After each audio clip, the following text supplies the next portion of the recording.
Hello everyone, कैसे आप सब। तो बहुत कम टाइम बचा भाई साहब आप लोगों के बोर्ड एग्जाम स्टार्ट होने में। अभी फिजिकल एजुकेशन है 17 को और फिर 21 को आपका फिजिक्स का एग्जाम रहने वाला। तो इस फिजिक्स के एग्जाम को किस तरीके से भाई फोड़ना है, उसके ऊपर ही एक छोटी सी स्ट्रेटजी रहने वाली है। हाँ, बोर्ड एग्जाम के टाइम पे अलग से स्ट्रेटजी मिल जाएगी आप लोगों को, बट अब जिनका फिजिकल एजुकेशन नहीं है वो किस तरीके से रिवाइज कर सकते हैं, जो जीरो पे है, जो 100% सिलेबस कर चुके हैं, वो क्या स्ट्रेटजी रखे इन बचे हुए दिनों के अंदर। तो उसके ऊपर ये वीडियो रहने वाली है बेटा जी।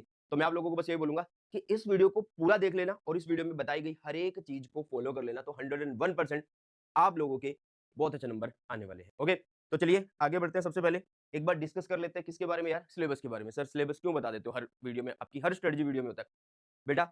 हर वीडियो में मैं हर टाइप के बच्चे को फोकस करता हूँ, मतलब 100% वाले को भी, 80% और 0%। अब कहीं 0% वाले होंगे तो जो 0% भाई उन्हें सिलेबस भी पता होना चाहिए ना। ठीक है, तो हमारे क्लास 12 फिजिक्स के अंदर बेटा जी कितने चैप्टर आते हैं? हमारी क्लास 12 फिजिक्स के अंदर 1 टू 14 चैप्टर आते हैं। ठीक है, कोई भी इंडिविजुअल जो है भाई चैप्टर्स को नंबर नहीं दिए गए सीबीएसई की तरफ से, ग्रुप में जो है मार्क्स का डिस्ट्रीब्यूशन है। तो पहले 3 चैप्टर 16 नंबर के आएंगे बेटा जी, अगले 4 चैप्टर मतलब 4 टू 7 इज 18 मार्क्स के हैं। ओके, 8 टू 10 18, सॉरी ये 17 ये 18, और 11 टू 13 आपके 12 मार्क्स के, और 14 आपका 7 मार्क का। मतलब आप लोग लास्ट के चैप्टर देखो कि 19 नंबर के हैं ये 4 चैप्टर, ये 18, तो 16 17 18 19 इस तरीके से मार्क्स डिस्ट्रीब्यूशन है। मतलब सीबीएसई भी खेल रहा है 16 17 18 ऐसे काउंटिंग शुरू कर दी है उसने। तो भाई ये तो बात होगी ग्रुप में मार्क्स डिस्ट्रीब्यूशन है, बट चीज क्या है मेन वो समझने की है। ओके देखो यार, बहुत सारे बच्चे भी सोचेंगे मैं जीरो पे हूँ तो किस तरीके से मैं सारी चीजों को कर रहा हूँ, मतलब इतना बड़ा सिलेबस है तो ये सब चीजें मेरे से नहीं होंगी, है ना। तो ऐसा नहीं है भाई, डरने की जरूरत नहीं है। आप लोगों को क्या करना है, देखो सबसे पहले इजी चैप्टर आप लोगों के पास कौन कौन से इजी चैप्टर है? 5 6 8 11 12 13 और 14, मतलब ये लगभग लगभग 7 चैप्टर है बेटा जी। 7 चैप्टर जो है वो इजी में आते हैं। ठीक है, इजी टू मॉडरेट कौन से हैं? Third, seventh, 9, 10। तो 7 चैप्टर, ये 4, ये कितने हो गए? 11, 7 और 4 11, है ना। डिफिकल्ट में मैंने फर्स्ट सेकंड और फोर्थ को रखा, बच्चों को इसमें डिफिकल्टी आती है, ये बच्चों के हिसाब से लेवल रखा गया है। टीचर के लिए कोई भी मुश्किल या आसान या इजी कुछ भी है, मतलब क्या ही है उसके लिए, तो न्यूट्रल है सब कुछ, है ना। टीचर के लिए तो बच्चों के लिए ये बताया गया है। ये इसलिए बताया गया कि जो बच्चे जीरो पे हैं, जो सोच रहे हैं कि यार मैं पिछले पूरे 1 साल से नहीं पढ़ा हूँ, अब लास्ट में पढ़ के कि क्या मैं क्या कर लूँगा? क्या ही कर लूँगा ना? तो उन सबको मैं बता दूँ भाई 14 चैप्टर हैं, जिसमें से आधे आसान है। आधे आसान मैं क्यों बोल रहा हूँ? क्योंकि इसमें भाई साहब थ्योरी है। बिल्कुल सिंपल सी इसमें क्या आती है बेटा जी, आप लोगों के लिए इसमें बिल्कुल सिंपल सी क्या आती है? थ्योरी आती है। ठीक है, इसमें जो भी न्यूमेरिकल है बेटा जी, जो भी इसमें क्या है? न्यूमेरिकल है, वो सारे न्यूमेरिकल फॉर्मूला बेस्ड आने वाले हैं। मतलब आपको सिर्फ और सिर्फ क्या पता होना चाहिए बेटा जी? फॉर्मूला पता होना चाहिए। आपको सिर्फ और सिर्फ क्या पता होना चाहिए? फॉर्मूला पता होना चाहिए। मतलब टॉपिक पढ़ा और उसका फॉर्मूला अगर याद है तो उसके न्यूमेरिकल आप लोगों को ईज़िली बन जाएँगे। ठीक है? तो ईज़ी चैप्टर ये फ़ायदा है। ईज़ी टू मॉडरेट मतलब थोड़ी-सी हल्की-सी डिफिकल्ट बोल सकते हो, बट ये डिफिकल्ट इस हिसाब से नहीं, ये थोड़ी लेंथी है, दैट्स व्हाई। ठीक है? और डिफिकल्ट में वो आप लोगों के सामने। अब बात हुई कि ये जो भी, अच्छा एक चीज़ और मैं आप लोगों को बता दूँ यार कि अनअकैडमी पे पीवाईक्यू टेस्ट सीरीज़ चली हुई है। हर संडे टेस्ट होता है। आप भी संडे टेस्ट दे सकते हो। मैं मानता हूँ कि आपका फिजिकल एजुकेशन का एग्ज़ाम हो सकता है, जिन बच्चों का अगर पीई है वो मंडे को है ही है। तो एक बार 1 घंटे का टाइम निकाल लेना बेटा, इसमें बहुत सारी स्कॉलरशिप वगैरह है, जो आगे नीट जेईई में आपके काम आ सकती है, तो इसको एनरोल कर लो। 1 बजे डेली टेस्ट होता है, और सुनील जांगड़ा, सॉरी सुनील जांगड़ा नहीं, सुनील 10 कोड आप यूज़ कर लेना अगर कोई कोड आपसे पूछा जाता है। ठीक है? लिंक डिस्क्रिप्शन बॉक्स में है। इसके अलावा बेटा जी अब आ जाते हैं 0% वालों पे और 100% वालों पे, कि 100% वाले क्या करें, 0% वाले क्या करें। देखो यार, 100% वालों का मतलब है कि उनका सिलेबस क्या है? कंप्लीटेड है ना। उनका सिलेबस क्या है बेटा जी? कंप्लीटेड है। उन्होंने सिलेबस को कंप्लीट कर रखा है। ओके, अब आ जाते हैं कि अब उन्हें करना होगा सिर्फ और सिर्फ रिवाइज। रिवाइज करने के तरीके हैं कि वो कंप्लीट थ्योरी दोबारा से रिवाइज करें, कंप्लीट थ्योरी दोबारा से रिवाइज करें, या फिर क्वेश्चंस करें, है ना।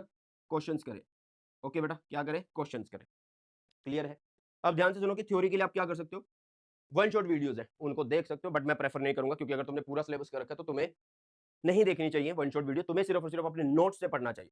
अगर तुम्हारे पास नोट्स नहीं है तो आपको यूट्यूब पे लिखना है short notes by Sunil Jangid sir, मिल जाएंगे। बहुत ही बढ़िया बेहतरीन नोट्स है भाई साहब, डिजिटल हैंड रिटन नोट्स है। खुद बनाता हूँ, दूसरों से नहीं बनवाए जाते हैं। ठीक है, तो आप क्या कर सकते हो, शॉर्ट नोट से जो है भाई साहब रिवाइज कर सकते हो हर एक चैप्टर को। और शॉर्ट नोट्स में क्या होगा कि अगर कोई आप चैप्टर रिवाइज करने बैठो ना, तो वो 30 से 45 मिनट में आप रिवाइज कर सकते हो, मैक्सिमम 60 मिनट में आप लोग रिवाइज कर सकते हो।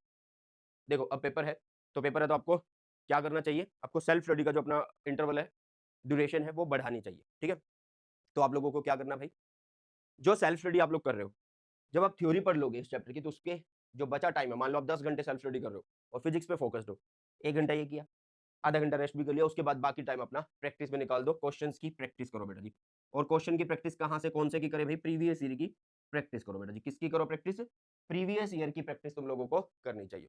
आपके पास बुक होगी, खरीद ली होगी है ना, तो उसमें से कम पिछले 5 साल के तो जरूर से लगा लेना बेटा जी, पिछले 5 साल के जरूर से लगा लेना। अब आ जाते हैं किसके ऊपर, जीरो के ऊपर। ये 0% वालों का क्या सीन है भाई, अब इनको क्या करना है, देखो यार पूरा 1 साल से नहीं पढ़े, अगर सब कुछ पढ़ेंगे तो खिचड़ी पक जाएगी, है ना? तो इसलिए इनको सिर्फ उतना पढ़ना है जितने से ये अच्छे नंबर से पास हो जाए। तो भई आपको करने क्या है? आपको 11, 12, 13, 14 ठीक है? 8, 9 और 10 सिर्फ ये 2 7 चैप्टर करने हैं। चलिए तो आधा सिलेबस हो गया। बेटा ये आएँगे 19 नंबर के और ये आएँगे 18 नंबर के। तो आप 37 नंबर का तैयार कर लोगे, ठीक है? 37 नंबर का तैयार कर लोगे। अब मैं बताता हूँ तुम्हें करना कैसे है। बहुत सारे बच्चे बोलेंगे सर मैं ये कर लूँगा, ये ईज़ी वाले चैप्टर जो हैं, ये वाले जो ईज़ी चैप्टर ये कर लूँगा मैं। भाई ये फिर उतना पासिंग क्राइटेरिया जो होता है ना, उसको क्रॉस नहीं करेंगे, मतलब उतने अच्छे नंबर नहीं दे सकते तुम्हें। ये कर लो, ज़्यादा सही रहेगा। अब सुनो चीज़ को, अब सुनो चीज़ को, सुनो अब ध्यान से, कि भई आपने ये चैप्टर अब करने हैं। अब मान लो अगर तुम्हारा फिजिकल एजुकेशन का एग्ज़ाम नहीं है, तो अभी आपके पास आज 14th है, ठीक है? 14, 15, 16 ओके? 17, 18, 19 ऐसे चलता रहेगा। तो भाई तुम्हें क्या करना है, सबसे पहले वन शॉट देखने हैं, वन शॉट देखने हैं और किसके देखने हैं अभी? 11, 12, 13 एंड 14 चैप्टर के देखने हैं। साथ के साथ नोट्स बना लेना। सर आपके शॉर्ट नोट्स काम नहीं आएँगे क्या? आ जाएँगे, बट तुम पहली बार पढ़ रहे हो तो तुम्हें थोड़ा बहुत लिखना भी चाहिए ना भाई। इसलिए वन शॉट देखो, चैनल के ऊपर है, इसी चैनल के ऊपर मिल जाएँगे आप लोगों को। तो उसको पहले ये कवर करो। अब उसके बाद क्या करना आप लोगों को, फिर आपको 8, 9 एंड 10 इनको कवर करना है वन शॉट के थ्रू। अगर ये वन शॉट इन चैप्टर के नहीं मिलते हैं तो आपको यूट्यूब पे ही लिख देना है, ray optics by Sunil Jangra sir, EM wave by Sunil Jangra sir, wave optics by Sunil Jangra sir, मिल जाएगा आप लोगों को, ठीक है? तो वन शॉट के थ्रू आप लोग इसको कर रहे होंगे। मान लो कि आज, कल और परसों मतलब संडे तक आप लोगों ने पूरा बैठ के जी जान लगा के 10-10 घंटे पढ़ लिया, तो भाई साहब आराम से तुम ये सारे के सारे चैप्टर कर दोगे, सिर्फ थ्योरी की मैं बात कर रहा हूँ, ठीक है? उसके बाद आप लोग अपने जो फिजिकल एजुकेशन का एग्जाम अगर नहीं है और उसके बाद अगर किसी का है भी है, तो वो भी कर सकता है इस चीज़ को। अभी एक दिन में फिजिकल एजुकेशन हो जाएगी यार, इतनी कोई बड़ी बात नहीं है ना?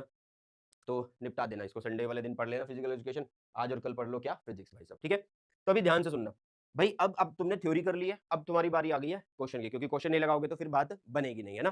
तो क्वेश्चन के लिए आप क्या करो बेटा जी, क्वेश्चन के लिए आप क्या करो, जो बाकी बचे दिन होंगे, आपके गैप डेज होंगे, ठीक है? 17th, 18th, 19, 20 ऐसे, क्योंकि इस दिन तो आपका एग्जाम हो गई, तो इनको यूज़ कर सकते हो क्वेश्चंस के लिए।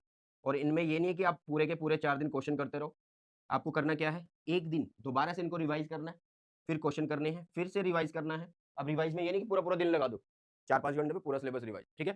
फिर उसके बाद फिर से क्वेश्चन करने हैं। ऐसे करके आप लोग 101% अगर इसको अप्लाई करते हो भाई साहब, बहुत अच्छे नंबर ले आओगे, ये गारंटी है, ठीक है? 101% ये बात सिद्ध होगी, बहुत अच्छे नंबर आएँगे अगर ये चीज़ आप अप्लाई करो। कंडीशन ये है कि आपको अप्लाई करना होगा और पढ़ना होगा। सिर्फ स्ट्रेटजी वीडियो देखने से आपके नंबर नहीं आएँगे। ओके बेटा? चलो यार, तो ये एक छोटी-सी स्ट्रेटजी थी मेरी तरफ से, जो आपको फॉलो करनी चाहिए और साथ में बेटा जी ये पीवाईक्यू टेस्ट सीरीज़ है जो हर संडे हो रही है, इस संडे भी है, तो फ़ायदा उठा लो।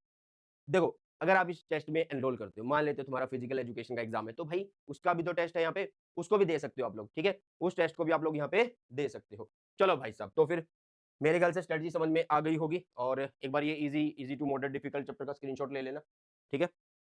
चलो, तो अभी निपटाते हैं इस सेशन को और मैं आप लोगों के साथ हूँ, डरने की ज़रूरत नहीं है यार, मिलके फोड़ेंगे बोर्ड एग्ज़ाम 2025 ये जो फिज़िक्स है, उड़ा देंगे यार इसको, ओके? तो चलिए इसी के साथ इस वीडियो सेशन को करते हैं समाप्त और मिलते हैं जल्दी से नए सेशन में। सो बाय, टेक केयर, जय हिंद, वंदे मातरम।